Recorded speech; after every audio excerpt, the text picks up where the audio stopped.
coming out of COVID, we noticed that we needed to do something different in how we connected with children, especially coming out of lockdown, whenever there was a number of mental health issues, especially among primary school children. So a conversation with the principal and a disused classroom, a repurposed classroom, rather than disused, probably the size of Harbour Hill, and a repurposed classroom, we came up with the concept of creating a harbour space where children could come and use it whenever they needed it. And what has the uptake been like? It's been, in one sense, it's been fantastic. The downside to that is that it's been fantastic because it means that there's a real need for it, which is the downside to it. But the fact that there's a need and that we can help to meet a need and partner with a school to do that is fantastic. What are the positive effects that children get out of coming into this space? Okay. So the space is divided up in a couple of different ways. So there's a real sort of sensory space in it where kids are real tactile and feely stuff can happen in there in terms of lights and cushions and all kinds of stuff. Then there's a bigger space where counselling and mentoring happens one-to-one, and the opportunity for the children to step out of that place of anxiety, that place of disruption, and come into a harbour space which is quiet and still, and where they have someone who listens to them, allows the child to open up and really develop and grow. And what have the results been like? The results have been really good. Not only with the children, and we see, as you hear maybe from the principal, in terms of the pastoral pyramid and how that early intervention really has stemmed the need of transferring it into more serious counselling or up the ladder in terms of the EA stuff.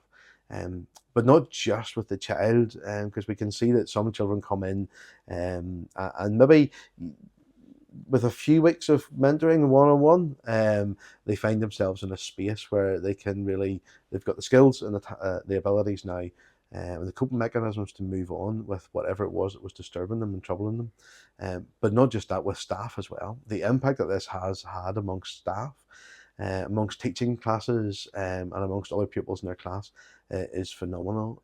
I can think of instances where I've been involved in one-on-one mentoring and the impact that that has had on that child and on that family has been immense.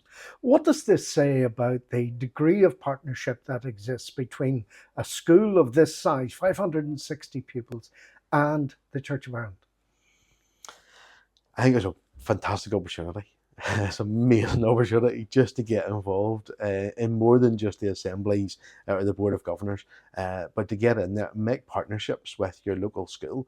You meet families, you meet needs, and you're doing what it is that God has called us to do in a community.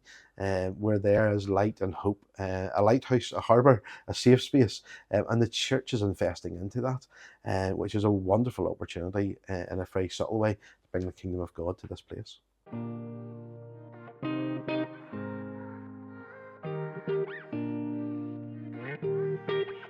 It was wonderful because we have a very positive shared partnership with the church, and they support us in various ways, and Reverend James has been very much a pastoral influence within the school and is very invested, along with Reverend Forbes from Harmony Hill Presbyterian. They're both very invested in how they support us.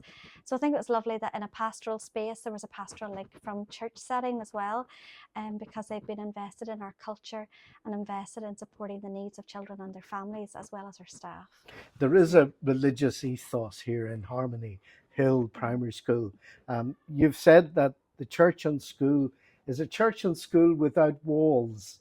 Can you expand on that? Yes, it really feels like that for us, and it's not because we're in any way pushing religion down any family's throat or any child's throat, but it's really about core values and culture and about care and investing in growing those very fundamental core values which have always been a part of Harmony Hill. And so I'm certainly just another keeper of the lighthouse, as we call ourselves, and as we say over the years, many keepers of the lighthouse, and everyone is a keeper of the lighthouse, and so we all contribute to that. But really the shared values are very important, and the church helps to nurture that, and they do that and demonstrate that very practically through financial support, but through their prayer and their care for us as a staff team, through investing in families who need extra support and care, through mentoring, and in many ways. And if we need them, they're there, and it's wonderful to have that. Yeah. What impact, what positive effect has this facility had on some of your people? Well, it has nurtured a space for counselling. So we have therapeutic counselling. We've also had play-based therapies here, music therapy, art therapy, but also for children with neurodiversity. They can use the space every day. And again, it's something we've been learning how to use more effectively. We've had to source funding for training, trying to find ways to make sure staff are fully trained as we have grown in our knowledge and insight into how to use the space more effectively. Some children might need the space before an event that might cause them a lot of anxiety, perhaps an event that even after the event, something that just might be a trigger for them, and particularly if they have neurodiverse needs.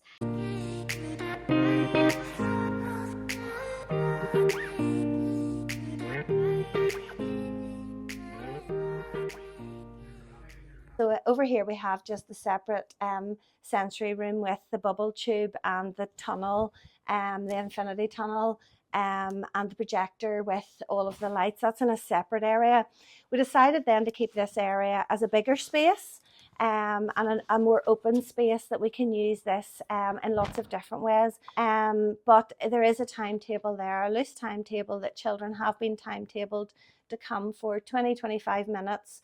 So 5 minutes in, a little bit of a settling in, 15 minutes doing a particular activity, and then we have a 5-minute window for just a bit of downtime so that they can sort of gather themselves together. But it's very, very different. They're coming from the buzz of a classroom into this really calm environment, and then they need that sort of 5 minutes to just chill before they go back then into that environment.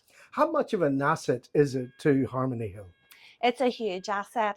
It's funny because sometimes you don't realise the value of something when you don't have it. But then when you have it, you realise, how did we do without this space? And that's the incredible thing. When we started off and we got the funding, we sort of shaped it and made it bespoke to what we wanted it to be. So we did get lots of advice, but we also made it tailor-made for how we wanted to use it in Harmony Hill. Finally, what does it say about collaboration, partnership, cooperation between the school and the local church?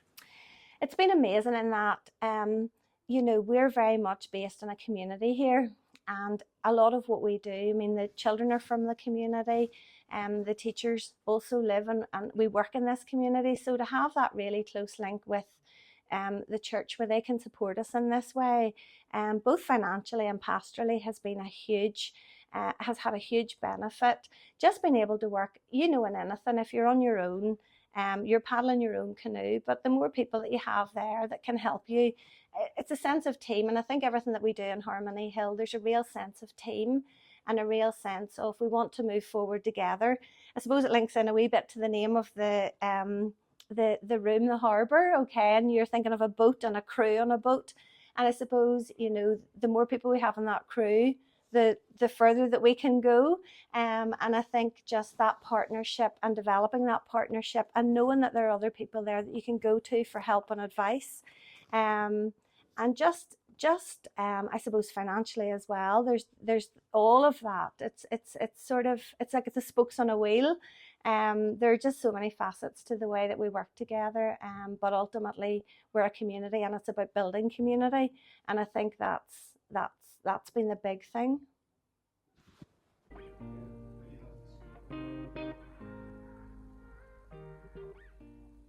How did the Church of Ireland, Peter, get involved in this project? What does it say about the church's engagement at community level?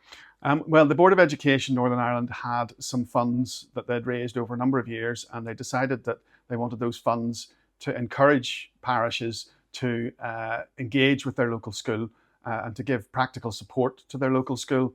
So we opened a grant scheme over the last few years where parishes can apply for money, and it's done on a 50-50 basis, so they have to match the funding themselves. And James's project, James wrote in an application and was successful as part of the structure that we run the grants through. And we're delighted to support such a project. You've seen what's provided here and the benefits that children have received as a result of this facility, in-house facility. What do you make of it?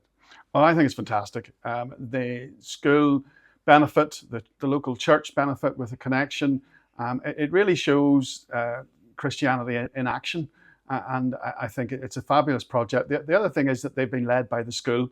They haven't come along and said, we need to do this and need to do that. The school have said, look, we need help with this. This is where we need the help. This is where we need the support. And I think that's been really vital, that's been the way that it's driven by the school, but supported by the church. So it's a real partnership. Oh, totally. The partnership is, and I think we don't often shout enough about the partnership between church and school. You go into any small, even this is obviously suburban, but if you go into any small town or village, the pillars of the community are the church and the school, and we need to keep that connection. Can this be the template for more of the same in other areas? Oh, I think this would be a fabulous model to show to other areas, because they just have worked this what they call the pyramid model, where early intervention gives them support, gives them space. It supports teachers, it supports children. It's just a fabulous idea. And given the situation and the real thoughts towards mental health and understanding that the greater needs for mental health among our children, this is a perfect solution, or a brilliant way of trying to tackle the issue. What's next? Well, they themselves are doing lots of stuff with us. From our point of view, we are still funding projects. We have just approved grants for about 6 or 7 other parishes to fund new projects, and we're delighted that parishes are always coming forward to do that. We do it roughly on an annual basis, so we're just delighted to have that.